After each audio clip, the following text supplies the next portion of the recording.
Hi there, my name is Paul Westmoreland and this is my fantastic new children's book, Rudy and the Wolf Cub.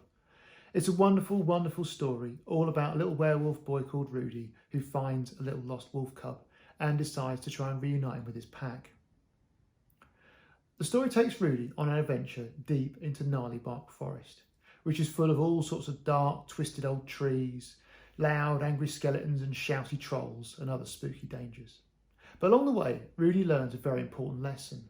And that's that looking after a young wolf cub is a very, very big responsibility, and why the love Rudy has with his own pack of friends and family is so important. Rudy, his two best friends, Femi and Edie, and their whole town of Cobblecross, with all of its spooky places, twisted old buildings and skate parks, was inspired by my love of skateboarding and Halloween. And that makes Rudy the perfect book to curl up with after a night of trick-or-treating. So sit down, if you've got some sweets, eat them. This is Rudy and the Wolf Cub. Chapter 1. Rudy's skateboard was teetering on the edge of the highest half-pipe in the skateway. His nerves rattled as he stared down the sheer ramp, which was sloping away like a huge concrete wave. His two best friends, Femi and Edie, were watching nearby. Femi was wide-eyed and waiting to be amazed. Edie's ghostly aura was glowing with anticipation. But if Rudy chickened out, they wouldn't think any less of him. They all loved practising tricks and always hung out at the skateway after school, but none of them had ever done the daring double, at least not yet. "Are you sure about this, Rudy?" Edie called out, as Femi resisted the urge to hide behind his bandages. He couldn't miss this. The afternoon sun glinted in Rudy's eyes as he gave his friends a reassuring wink. He kicked off. His skateboard hit the ramp. The autumn breeze flicked his spiky fringe, pushing back his little wolf ears.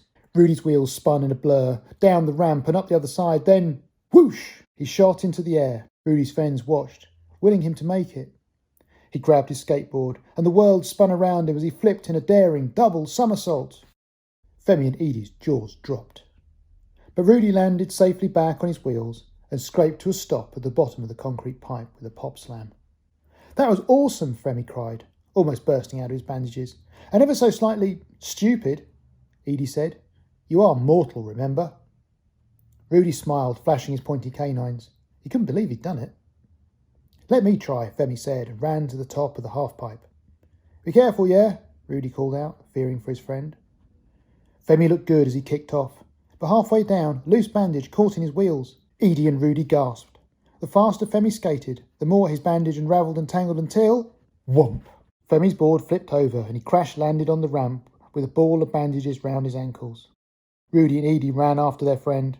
"Are you okay?" Rudy asked. Femi groaned and gave them a thumbs up. Edie clapped her hands, delighted and relieved. "That was spectacular, Femi."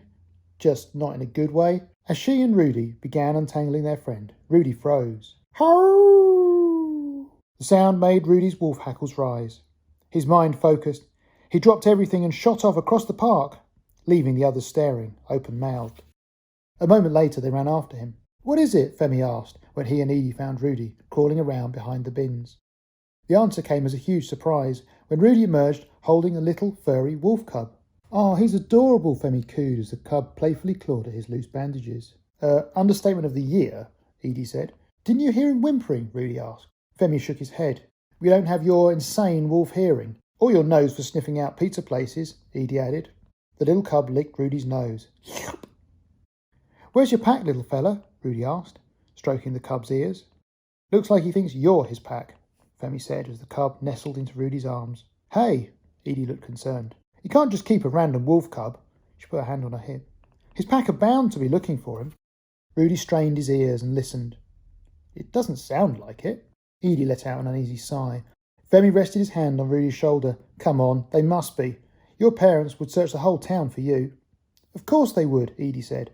"A pack would do anything to look after one of its own. Working together and helping each other is what packs do." "Yeah, you're right," Rudy said, nodding. "And that's why he needs a pack," Femi said. Rudy's eyes lit up. "He can join mine." Femi gulped.